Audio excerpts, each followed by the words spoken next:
Ça a fait le tour du monde, hein? La fameuse étude qui concluait que l'hydroxychloroquine n'était pas bénéfique pour les malades atteints de la COVID. Ben, la fameuse étude, elle a été retirée. Les auteurs ont dû se rétracter. Et ça, évidemment, ça fait jaser la planète complot. Christian Page, bonjour. Salut Bernard. Parce qu'écoute, tu avais un paquet de gens qui disaient l'hydroxychloroquine, pourquoi est-ce que les gouvernements veulent pas qu'on en prenne? Ça pourrait. Là, ils voyaient toutes sortes de complots là-dedans. Et puis là, évidemment, le fait que l'étude ait été ratée, ça leur donne raison. Voilà, mais il faut rationaliser tout ça, parce que c'est ce que l'étude dit, ce qu'elle ne dit pas, il faut faire attention là-dessus.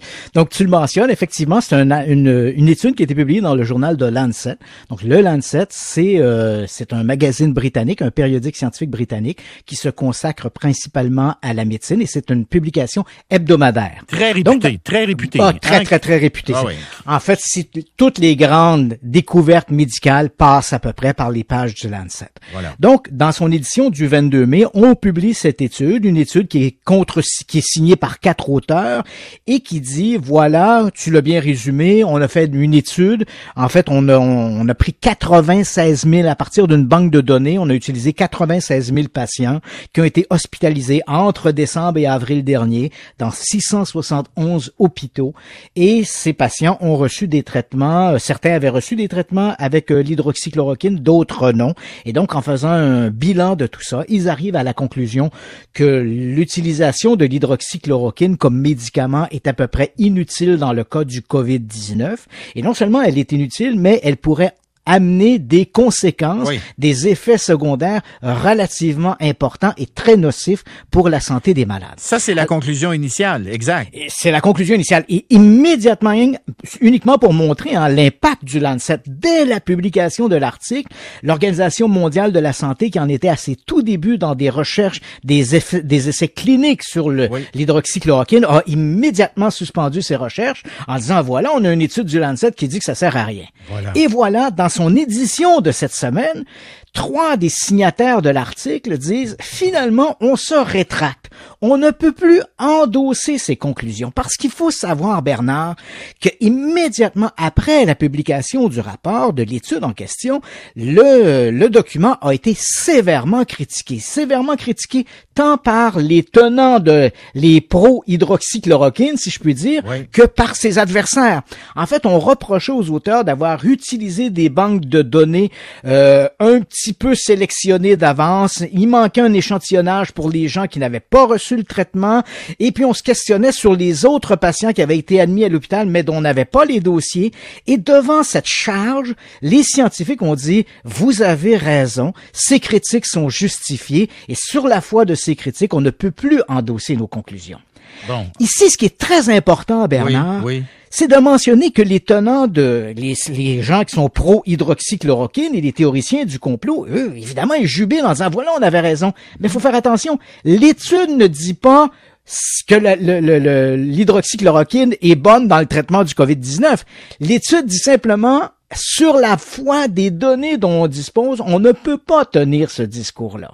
Donc ça, c'est très important. Et ce que ça nous montre, on ne peut pas tenir le discours que c'est néfaste. Voilà, que c'est néfaste. On peut pas dire que c'est néfaste, mais on n'est pas capable de vous dire si c'est bon. C'est bon, exactement. Donc, c'est une très faible victoire pour les théoriciens du complot.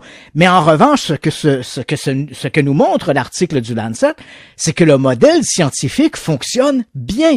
Hein, le modèle scientifique nous dit, tu fais une recherche, tu publies ta recherche, tu la soumets à la critique des pairs, et si cette critique, elle est justifiée, tu dois retourner à tes bouquins et plancher à nouveau sur ton affaire. Oui, mais Christian, dans ce cas-ci, ça n'a pas marché. L'étude n'aurait pas dû être publiée telle quelle. Il aurait dû s'apercevoir qu'elle avait des failles avant de la publier. Tu as raison, mais le fait qu'elle a été publiée, critiquée, que les chercheurs aujourd'hui font un pas de recul, nous montre que le modèle scientifique fonctionne bien. La critique fait partie de la démarche scientifique et on en voit ici un exemple.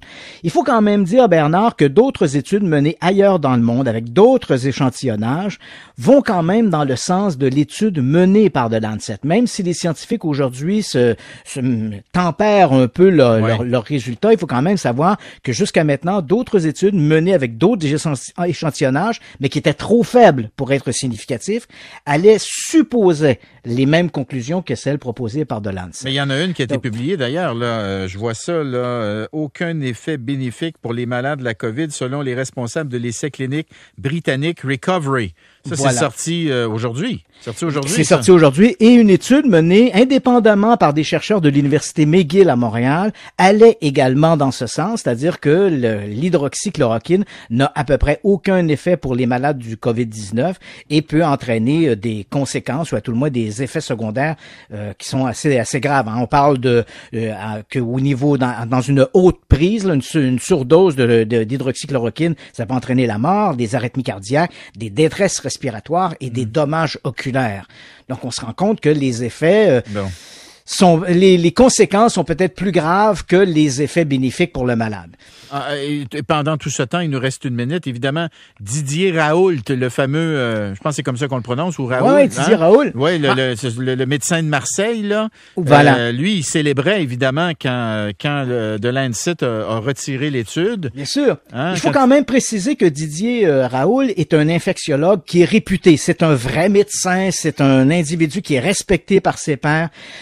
Son gros problème, ce qu'on lui reproche, c'est qu'à tout bout de champ, il produit des vidéos YouTube où il cite des études menées par des confrères à l'Université de Marseille, mais ces études ont un si faible échantillonnage qu'elles ne sont pas significatives. Et deuxièmement, on lui reproche d'utiliser YouTube comme si c'était une publication scientifique. Non, c'est pas comme ça que ça fonctionne en science. Si tu fais une étude, tu la publies dans des périodiques scientifiques, tu soumets ça à des pairs, tu ne soumets pas ça à des théoriciens du complot qui sont sur la toile et qui n'attendent que le moment où l'argument pour finalement s'attaquer aux grands de ce monde.